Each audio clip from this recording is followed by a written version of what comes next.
Beep beep boop boop, how are you? Today we got loads of new dragons to get through hatching them. We've got a divine being CHRONO FRIGG, we've got the new uncommon dragon, and we have the garbage tier level 20 VIP Tiki Dragon. So before that, I'm going to start off with the new dragon because, you know, I like new dragons and new breedables especially. We don't get them very often, and this guy is super cute. So he is an uncommon, wind plus earth, so you can just breed him the same way that you'd breed a dust dragon. Literally just wind and earth, throw it in together, see what happens. And I bred him first try. So one can find breeze block, that's it, his name's changed to breeze block, dragons around extinct volcanoes and tropical climes, where they enjoy flying in the warm wind. Despite their heavy bodies, they can get airborne easier than most. That makes me wonder, what sort of insides is he made out of? Interesting. Do I not actually have a habitat for this guy? Because I'm gonna need this habitat here for the CHRONO FRIGG dragon. Don't tell me we're gonna have a struggle trying to move everything around. Oh well, we'll pop him in here for a second, and we'll see if we can make any more space. So there is our wonderful, uncommon, breeze blocky wocky boy. And again, he's a cute baby. I think it's mainly the colours. He's almost got like tiger stripes on him. That's what I like about him.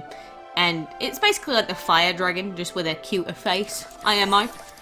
You know, doesn't mean whatever I think is the truth, but I really love this dragon's adult form. I don't know what it is. It's just, he's cute.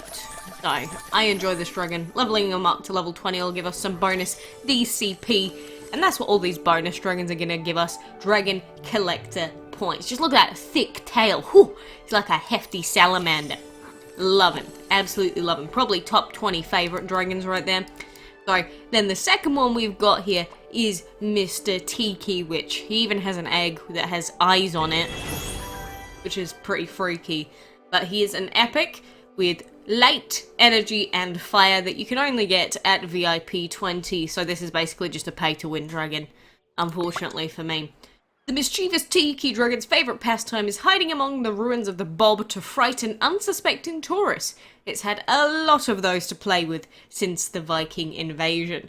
So this dragon actually has an interaction with one of the boss dragons, which I like. I don't really see much description about dragons interacting with, like, the boss dragons pretty much ever. So I like to see stuff like that. It's just a little bit different. And for getting this dragon at level VIP 20, we will get 35 gems for our hundreds of pounds invested. Look, I don't think I've actually spent all that much to get to VIP 20 because I pretty much bought everything when it was on sale. But more than I probably should have. Either way, his eye is made out of literal diamond from the looks of it, which I think is pretty fitting for a VIP dragon. But, you know, will they ever increase VIP levels again? Probably not. I mean, they did upgrade them years ago, because we used to have, what was it, 12 VIP levels? Something like that. And then they upgraded it so that there were 20 tiers. So everyone that was like VIP 11 or whatever before got upgraded to like 19. Which, it does entice people to spend more, because it's like, ooh, a cool reward at the next level. Spicy. But I've always liked his little flame effects on his back. Very cool, but also very depressing, because it just reminds me that the only reason we have it is because we've spent far too much money. Rest in peace, me.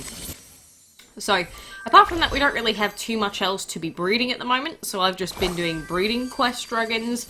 And there you go, I did the one for the Rush Dragon.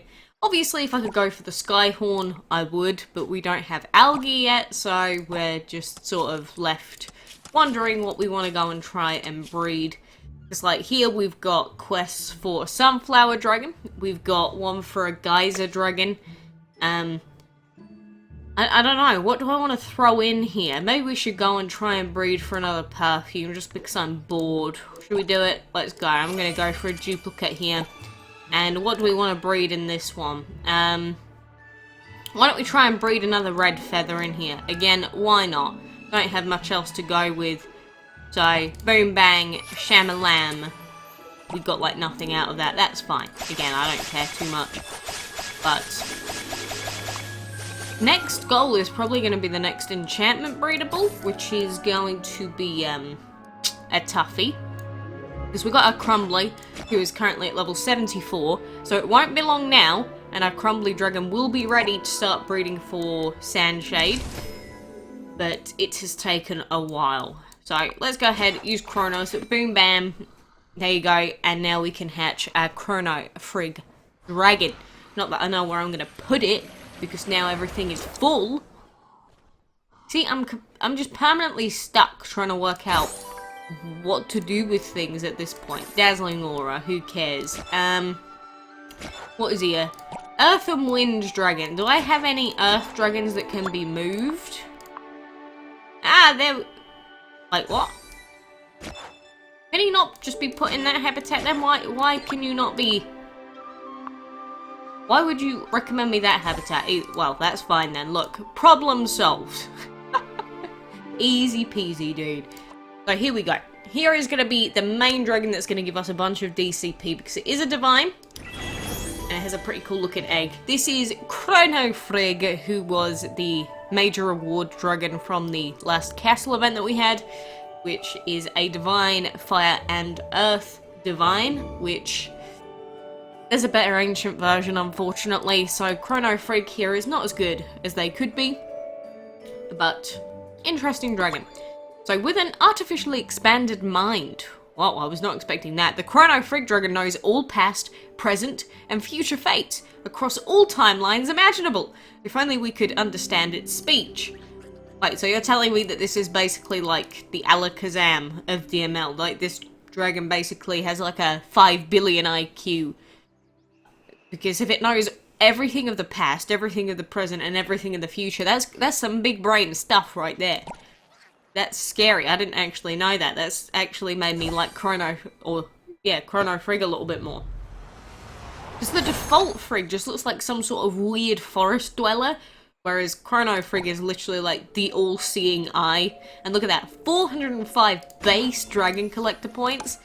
Ooh, I love me some divines sometimes. Look at him bounce. Look at him bounce. What am I doing with my life? I'm talking about dragon lore, about big brain dragons and hoppy... What am I even doing? Seriously, do you ever just stop and think and be like, wow, what am I actually doing with my time? Either way, I've seen a lot of people fight about this dragon, about, oh, this is the ugliest dragon I've ever seen. Other people go, no, it's super cute. I'm pretty much in the middle, because I do like the little smirk that CHRONO FRIGG has on it. I do kind of like the tail, but I don't know, there's just something that feels slightly off about it. I don't know what it is. Is it, maybe it's the eye, the fact that the eye goes over the armor there, which kind of ruins my immersion? That might be it. That is possibly it. But either way, there are 3 new dragons, which has added a little bit of score to our DCP. I'm mainly just going for the 50 enchantment tickets at 130,000. Because even though we've got Pinata and we've got Moth now, we're not getting there for probably ever. Because I'm not spending money on divines and ancients. So we're just kind of stuck. Oh, whatever. Let's go for a Geyser Dragon. Fire plus water plus energy. Fire. I don't even know. Fire, water. Yeah, Boiling Dragon. Let's just go for it. I don't even care if it's the best outcome. Boom. 8 hours. That's not it. There you go. Success. Absolutely successful. I love it. So, do we have the dungeon ready? 41 seconds. Look at that timing. Whew. Could barely have been better timing than that, right? That's been a full 6 hours that we've been waiting for that, and it's just about ready. Fantastic. I feel good after that. I've also been planting 1 hour food because I've been around a little bit more often, and it's been getting me quite a lot of food. It's just all of the food's been going into the gigantic mouth of this crumbly dragon. Because getting a dragon to level 80, I think, is like 170 million? I don't remember food. It's a lot. That's all you need to know. It's a lot. And it's too much for my liking. I wish it wasn't like that. Why do I have to waste so much food on something so pointless? I don't know. I don't know. Why do I do it to myself? I don't know. But I do. And that's the main thing. The sad, crippling thing. Really, I just failed at 1968, which means I can't open this chest yet. Really? You're gonna cuck me like that, game? Literally dungeon in a nutshell. Dungeon in a nutshell. Very, very sad. Very sad indeed. Oh, anyway, apart from that, you know, we got most of our breeding done that we wanted to, hatching. I mean, we're just getting loads and loads of dragons. I remember way back it was like, maybe you get a new dragon once a week, every 2 weeks. But now it feels like I'm getting just new dragons thrown at me. They're literally throwing their bodies at me. Now, I'm not sure what to do about it. It's a little bit scary. But I do appreciate the bonus points. And if we ever want Pinata, obviously we're going to need a lot more points than that and Moth. But we will have the season points coming out as well, which should be interesting to see how that all pans out. You know, a load of stuff. I'm sure we're going to have tons of bundles, new dragons in bundles, things like that as well. So, we shall see what happens. But anyway, for now, I appreciate you being here. Good luck with all of your breeding and everything else. I hope that you got Skyhorn for anyone that was lucky to get Algae. And until next time, I will hopefully see you then.